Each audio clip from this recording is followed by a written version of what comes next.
alive! It's alive! It's alive! It's alive!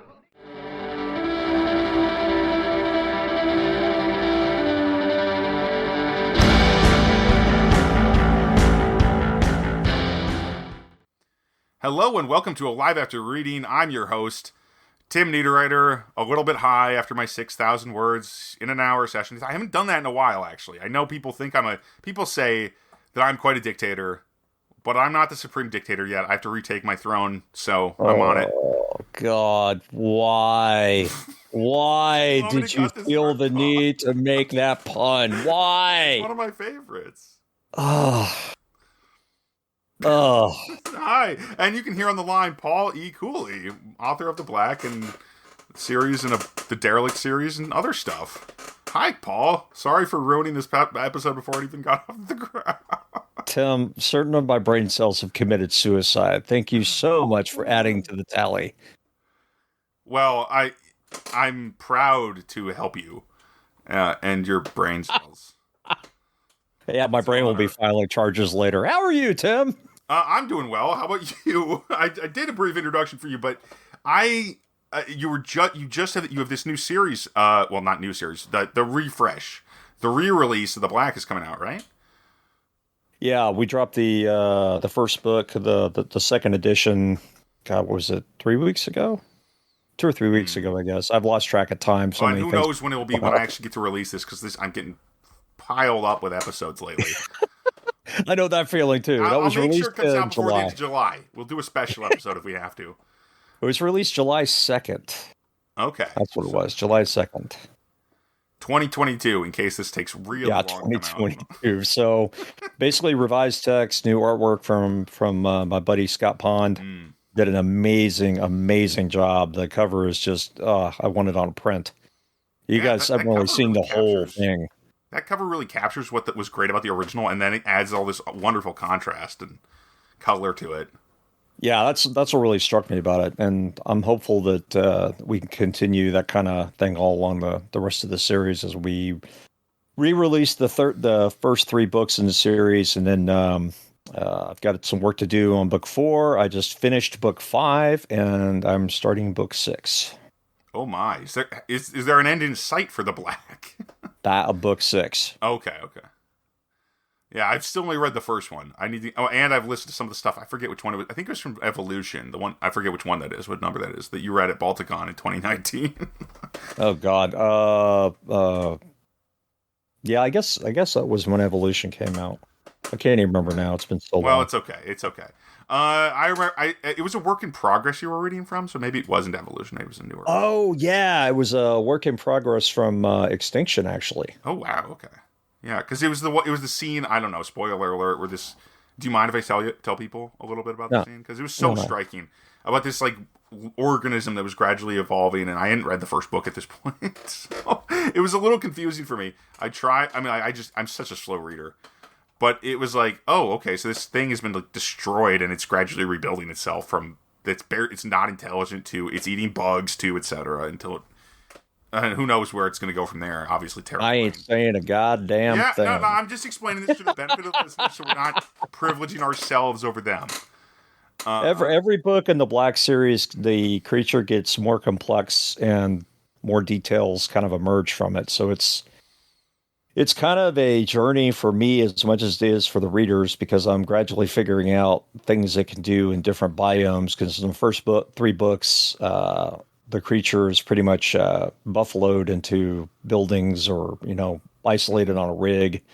Starting in book 4, we start to see it in a larger environment. And then book 5 and 6, totally different ballgame. Okay. So book 4 is where you start taking it to the sandbox mode. It's like that. It's one of those games where he plays like there was a couple of those games where they're like, it was like, oh yeah, or whatever. God, there was one that just came out not too long ago where you played the monster that was so much fun.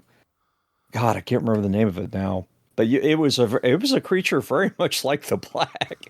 it would extend pseudopods, and it was basically like a platformer puzzle game because the creature was trying to get out of the facility, and so it had like 2D one. Yeah. Yeah, that was. I played the demo for that. It was so gross. It was disgusting. It's just chewing people up. I forget what it was called as well, but it was pretty fun actually. I think it started with a D. Yeah. Anyway, yeah, that game was a lot of fun, and of course I looked at that and I was like, "Holy crap, it's the black!" It's gonna rampage through here. Yeah. Well, I mean that's what made that game fun. Is basically you throw doors and kill people with them. Yeah, I mean, and also you got to take out the security systems and violate the lab systems. And it was like a light physics. There was like a little bit of physics to it because like you had to swing on stuff to throw yourself up to hide in the rafter types or in the upper levels of like on the lights or whatever, hanging in a room, that kind of thing. That it was really cool. And then of course you get bigger as you ate people, which is terrifying. I honestly thought that's the way it's supposed to work. That was the freakiest part, if you ask me. And I do like a good monster, and I've been getting more into horror lately, but I haven't actually read a lot of monster books lately. I should go back and start the Black series again. It's been a while since I read the first one, so if you like really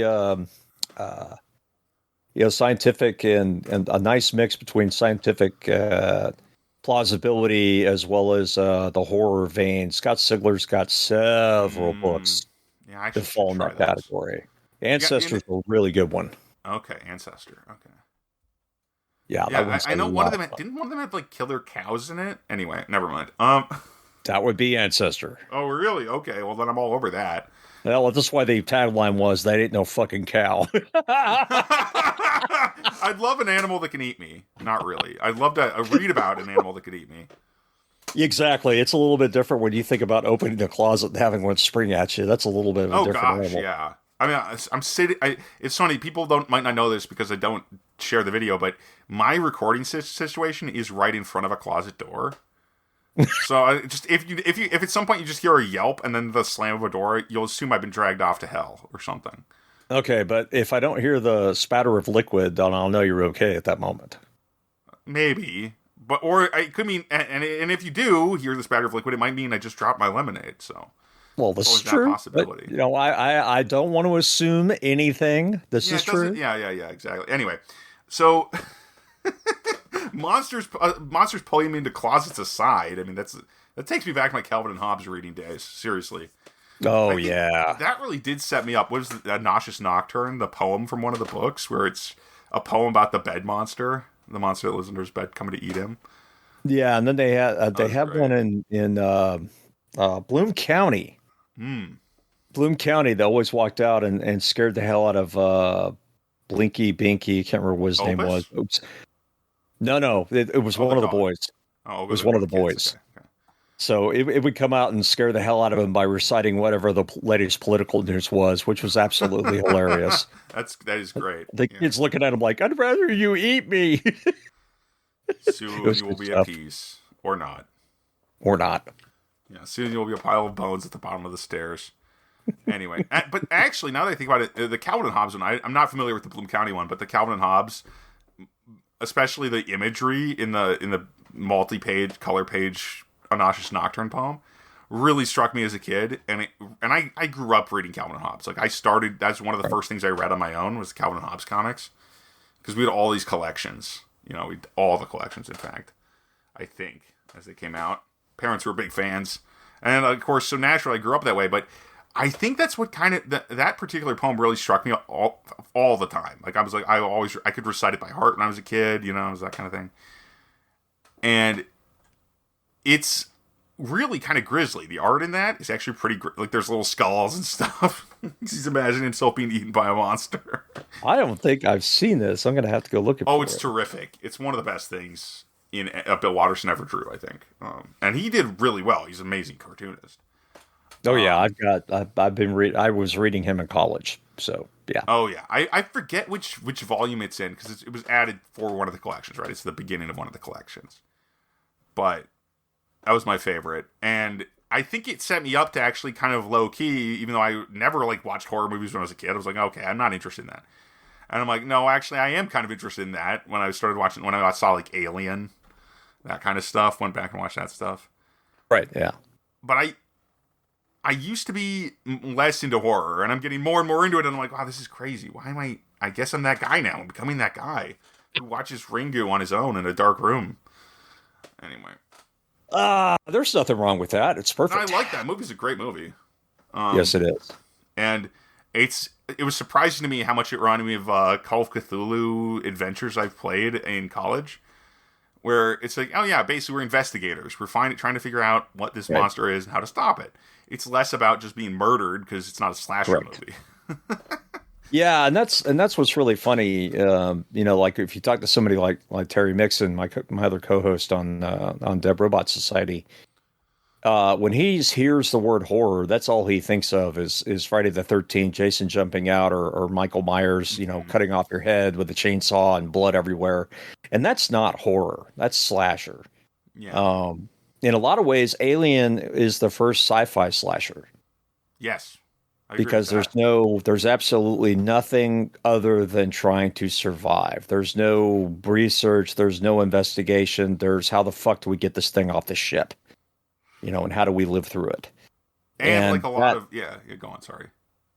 And that basically set the tone, I think, for horror and sci-fi. And ever since then, we've just basically been bouncing with it. But I mean, it's been there all along. It's just that it's the first time we had the technology to actually put it on a spaceship that didn't look like a cardboard cutout and pay for the practical effects to make all that happen. That's why that movie is so seminal. Yeah. What many people consider the first science fiction novel ever is also considered a horror novel. Frankenstein. Oh, yeah. Absolutely. Though I'd argue that there are... I mean, I've heard of like older stories, like ancient Greek novels or poems that were basic... And actually, they still have the record, a few of these, that were basically space opera. So there's some older stuff, but of the modern age, yeah, definitely Frankenstein kind of kickstarted that. Yeah, it's the first modern horror novel. Yeah. And it's science fiction too, because he created a creature. Oh yeah, absolutely. And the creature is the monster, but it's also... It's more science fantasy than fiction, but... By our standards now, for sure. But it was speculative fiction back then. Oh, hell yeah. It was far... in a way, it was, if you think about it, it was steampunk. Yes. It makes sense. I mean, and though, of course, steampunk only makes sense from our current perspective in time as a genre, right? Correct. Exactly. But just basically to put it in terms. I mean, that's one of the reasons why that novel still stands out today is because not only the way it is written in the sense that we get a story from one point of view and then we get the story from the other point of view. Yeah. And that's pretty rare. And that book explores so many different social issues, but it's always tainted with that, we've created a monster here, but really who's the monster? Exactly. Who's the monster? Like, who does all the bad stuff? Well, technically the creature does most of the bad stuff, but who created the creature? Yeah, and then it goes back who made the creature that way? Who abandoned the creature? Right? It's one of those things. Right? Who basically shirked their responsibility of parenthood? It's such a complex novel when you start looking at it from all those different angles, and like I said, that's one of the reasons it sticks out today, and that's why some of these movies that create those molds, everybody is basically trying to chase that, trying to capture that magic in a bottle. And sometimes they manage quite well, and other times not so much. Absolutely. It is kind of funny that we're talking about Frankenstein now. I just remembered that my opening, the opening of this podcast is "It's alive, it's alive" from one of the movies. Exactly. It's like, oh yeah, I go back to that one all the time in my head. I mean, it's great. Anyway, so I guess I'm just kind of curious because I mean you're working on the new Black books and the revising the Black books and stuff, right? But have you got anything else on your plate right now? What's up? What else is going on with Paul Cooley's writing world? Oh boy, let's see. Well, right now I'm working my way through Evolution for rewrites, revising, and all that garbage. Maybe shore up a plot point or two, since it was never published. I've got Quantum Personality Disorder still jumping at me. I wrote a scene just a few days ago, which had been bothering me for weeks. I finally wrote it and was like, oh, I got to stop here. If I don't, I'm never going to finish Extinction. So I'll probably be bouncing between those two books. at the same time until one of them really starts going. And then I mean, that's exactly what happened with Station 3 is I got, I guess halfway through Oceania, maybe 60% of Oceania, which is the Black Fifth book, which was only podcast for the patrons. And Station 3 started to take off. And I was like, well, I got to get this book done. So I nice. went head down on that and got it done and had time to get it done and didn't really miss any content for my patrons in the process. And then came back and finished Oceania, so I imagine it'll probably be the same general process with Extinction, but I'm starting to realize Extinction is going to be a big book. Going to be a big book. Like how big? What's a big book for you these days? Just ballpark, of course. You don't. Well, it's not going to be Trident for crying out loud. That was 140,000 words. It's probably going to weigh in at 100, 110. So it's not too big, but it's bigger. It's solid book, it'll probably be the longest of the Black books. Okay. And it needs to be because it's where Paul pulls out all the stops. Yes, and then you get to play the pipe organ as a piano and as a pipe organ. Anyway, pull out all the stops. Yeah. Right before I smash things into everything. I'm really excited to write the ending of that book. I've already got it in my head. I don't know how I'm going to get there, but I've already got the ending, or at least the climax, and it's going to make a good monster movie. I can tell you that much. Excellent. So yeah, I'm kind of curious what you'd recommend for if I was going to say want to watch a monster movie, and I've only seen like a lot of newer stuff. Keep in mind, I am a millennial, like everyone hates to say, or used to hate to say. Now we've got Zoomers. That everyone pins their blame on. I mean, I guess millennial, Gen X, everyone hates us. Everyone hates everybody. Come on, that's how the world works.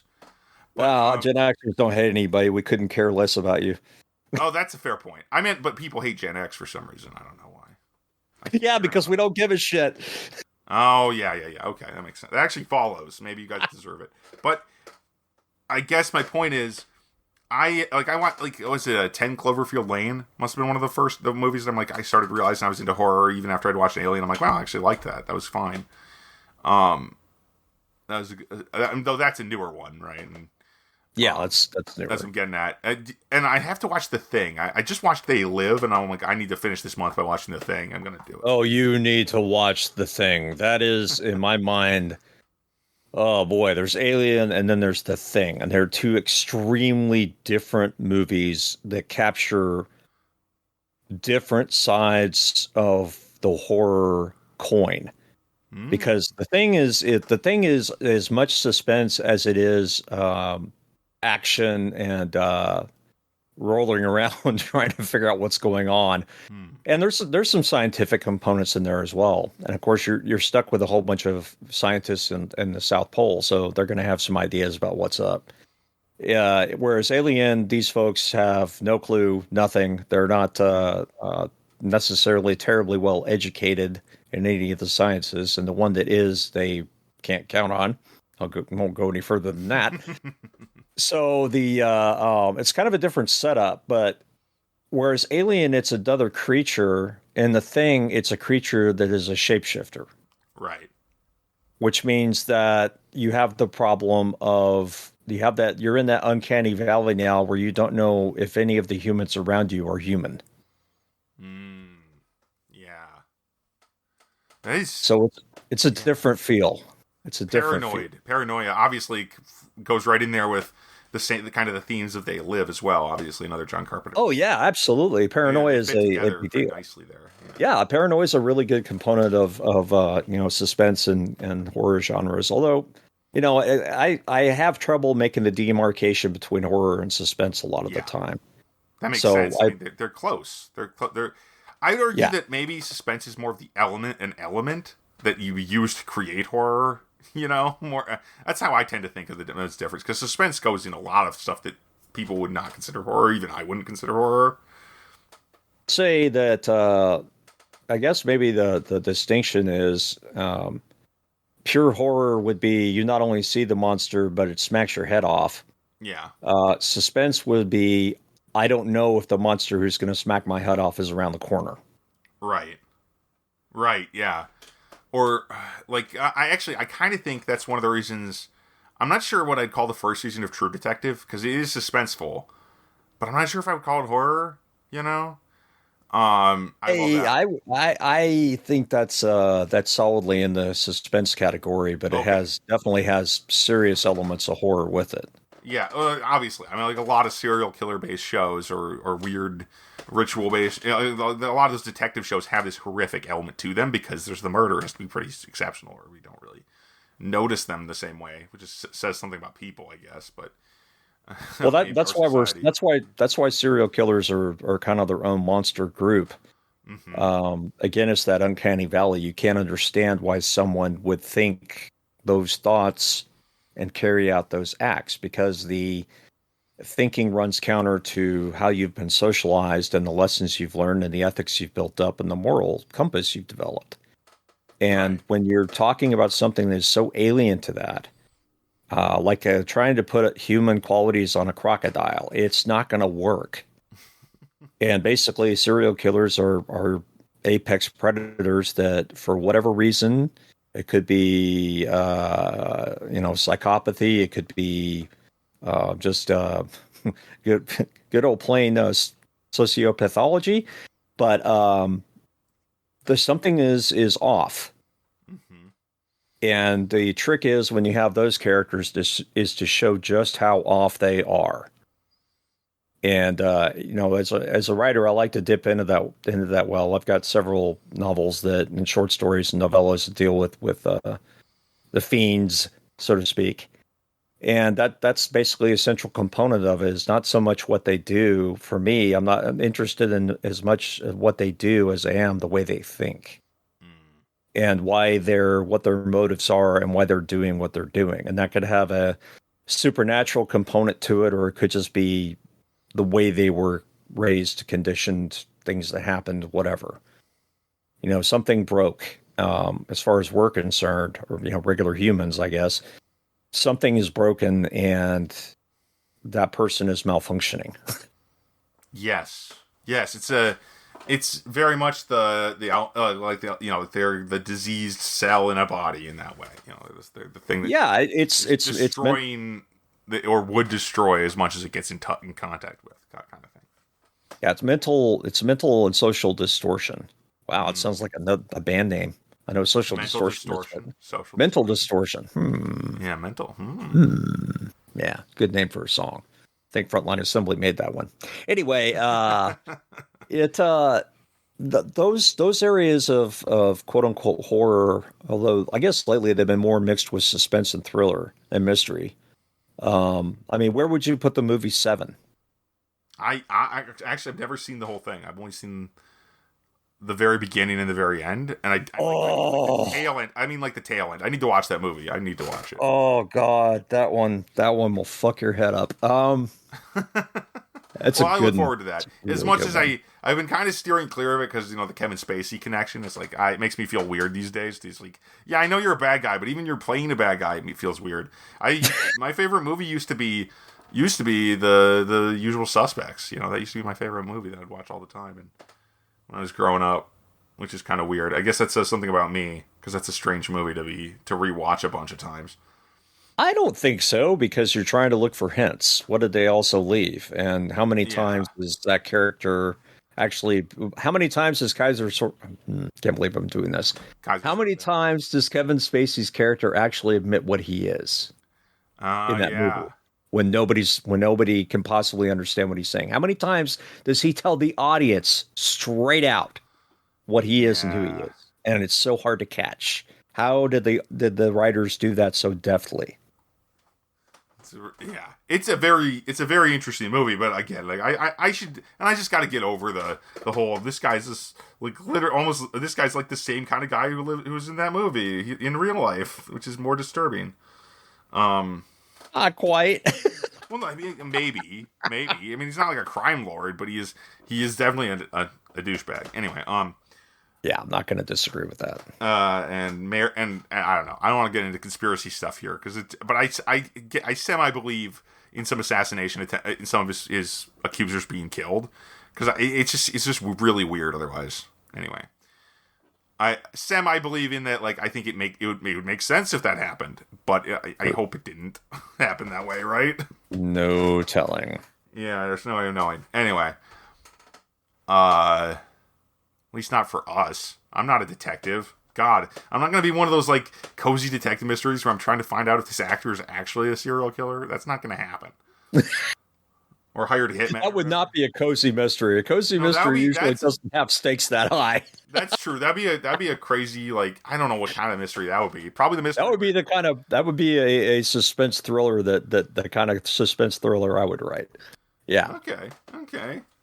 So yeah. Anyway, enough about that. But I'll add 7 to my list of movies to actually watch because it's kind of funny though. Actually, the other one that I've only seen the beginning and the end was actually both anthology movies with Bruce Willis. I only watch, which is to say, both of the big anthology movies with him, which were Sin City and the Tarantino one, Pulp Fiction. I only watched the beginning and the end of each of those. It's really silly. Wow. Wow. I don't know how that happened. With Pulp Fiction, it just kind of happened. So I only saw the parts with Samuel Jackson in Pulp Fiction. There's so much good stuff in there. I'd probably add that to the list too. I'm watching more movies lately. Why not? But this show is generally about books. But hey, I'm getting more into movies, so that's fine. I'm not a movie guy, but maybe I will be soon. Oh boy. Yeah, you will rue the day. The world will not be ready for that. Neither will your brain cells. No, my brain cells are going to die. I'm at peace with it. So. I gave up trying to save the little bastards a long time ago. They're like lemmings just diving into a fire. Yeah, that's how I feel. The water. It was the moths or whatever diving into the fire. Yeah, that's pretty much about what's been going on. It really is like the old game Lemmings, which killed so many college careers when I was in college. Oh my god! Yeah, my dad really liked Lemmings back in the day. Yeah, it was good. It was awesome. I played it a lot too. But it's painful to watch those little guys go splat, especially when they did the 3D version. No, it wasn't painful. Sometimes you got so frustrated you just wanted to see them die. Yep. That's what happens to you. That's what happens to you. Yeah, you idiots, just charge into that cheese grater or whatever. Yeah. Wow, I don't remember a cheese grater level. Now I have to go mod one. I mean, they'll be forced through a fine mesh screen for their country. To quote Futurama. Yes, they will be the luckiest of all. Anyway, Paul, we have rambled a bit and gone on a bit. I want to thank you once again for being on the show. It's been fun. Thank you for having me. Unlike the DRS, we do not carry on for 2 hours, so we're basically done with the show.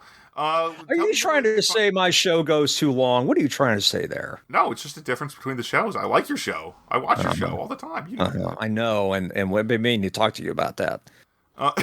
This is an intervention. This is an intervention. You should find better podcasts to listen to. Oh, I have. I just always go back to that one. It shouldn't be hard. Well, ever since I don't listen to that many writing podcasts anymore. Since ever since Archivo stopped making new episodes, I'm like, okay, I guess it's just DRS is all that's left, really. There are a few other ones I like, but I'm not a regular listener to any of those. Anyway, I do listen to a lot of podcasts, but they're all bizarre. What? Bizarre? Yeah. Oh, or they're weird things or I don't have enough time to go into that right now. Okay, fair enough. The podcasts I listen to are not things we talk about on this show. Fair enough. Politics. Anyway. Yes. Gotcha. So I'll never divulge their titles on this show. Yeah, so Paul, thanks for being on the show. Where can we find your books? You can find me at shadowpublications.com. I've got my store up there, as well as that's where the weekly podcast that I've been doing for, good God, it's been 12 years. Wow. Yeah, the 2-time Parsec Award-winning podcast I've had going for 12 years.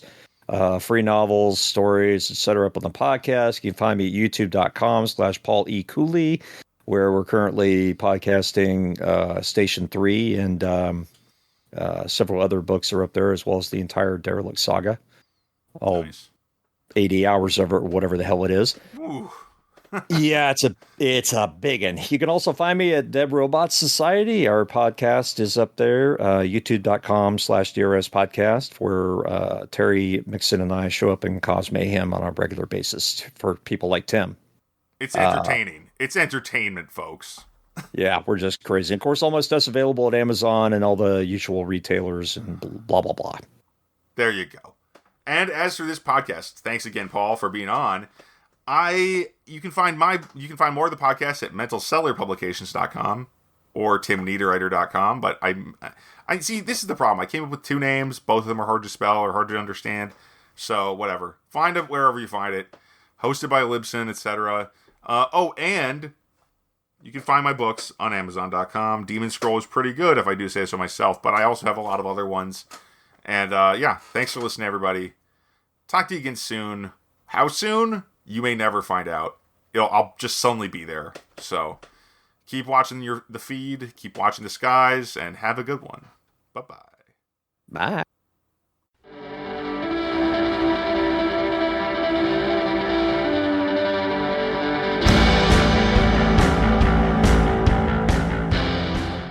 That tears it.